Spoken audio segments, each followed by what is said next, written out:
Hello दोस्तों, Microsoft word के next tutorial में आपका स्वागत है।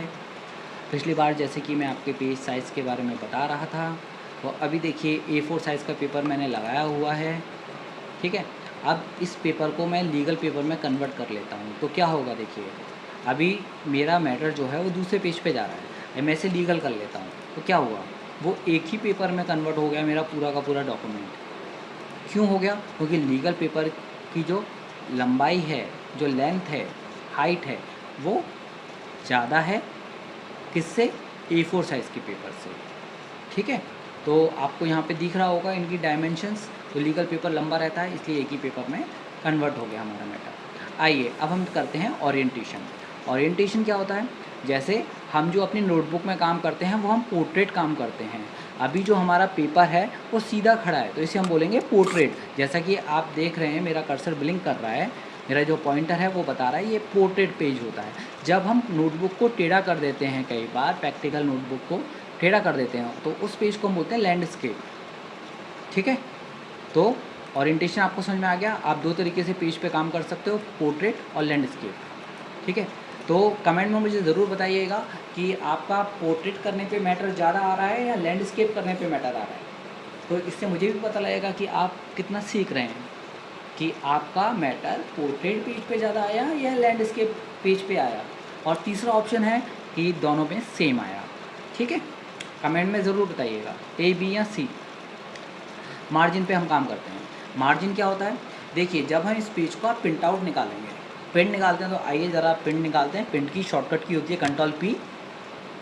तो प्रिंटर, क्योंकि अभी मैं प्रिंटर से प्रिंट नहीं निकालूंगा, तो मैं यहीं से देखते हैं हम लोग सॉफ्टवेयर से किस तरीके से प्रिंट होके आता है। तो मैंने अपने पेज का प्रिंट निकाला, तो देखिए यहाँ पे वन नोट सॉफ्टवेयर है, उसके थ्रू हमें देखने को मिलेगा।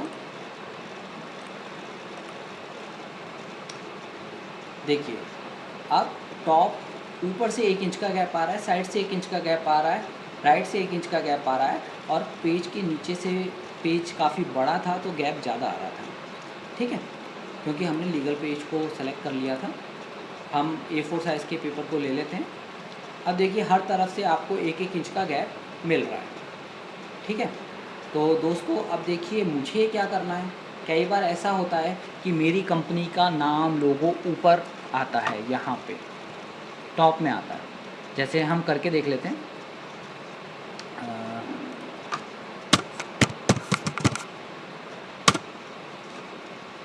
अब जैसे कि इसका साइज़ थोड़ा सा बड़ा है, और ये पेज ऑलरेडी प्रिंटेड होते हैं हमारे पास, क्योंकि ये हम स्टेशनरी से शॉप से उठाते हैं, तो ये ऑलरेडी मैटर प्रिंटेड होता है हमारे पास। यहाँ पे लोगो वोगो बना हुआ होता है। हमारे पास इतना मैटर खाली होता है। तो जो मैटर खाली है, मुझे इतने मैटर में यहाँ से लिखना है, ऊपर से नहीं लिखना। ठीक है, आ रही है मेरी बात समझ में? तो मैं सारा मैटर डिलीट कर देता हूँ, केवल हेडिंग रखता हूँ। अब मान के चलिए ये जो मेरा पेज है इतना प्रिंट होके आया। अब अगर मैं प्रिंटर में एक पेज लगाता हूँ, ये पेज मेरा प्रिंटर का पेज है मान के चलिए, इस पेज को अगर मैं लगाता हूँ और अपने काम की वर्किंग को शो करता हूँ, तो कहाँ से प्रिंट होगी? वो ऊपर से प्रिंट होगी। क्यों ऊपर से प्रिंट होगी? क्योंकि मेरा जो मार्जिन है वो 1 इंच का गैप है, तो मेरा मैटर यहाँ से प्रिंट होना स्टार्ट हो जाएगा। पर मुझे कहाँ से चाहिए?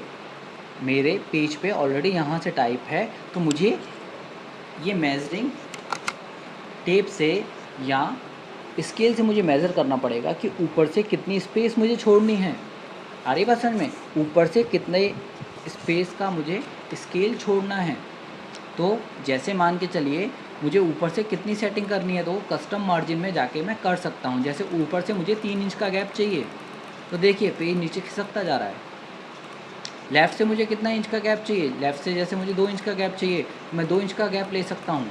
अगर मुझे 1 इंच का चाहिए तो मैं 1 इंच का ले सकता हूँ। ठीक है, और ओके कर दीजिए। आ गया? ये तो मैंने आपको मैटर बताया था। अब जब ये मैटर अगर प्रिंट होता मेरे पे, तो ये ऊपर तो ये ऊपर यहाँ पे शो हो जाता ऑलरेडी, और वहाँ से फिर मेरा पेज पे वर्किंग होनी स्टार्ट हो जाती। जैसे मैं आपको प्रिंट करके दिखाता हूँ।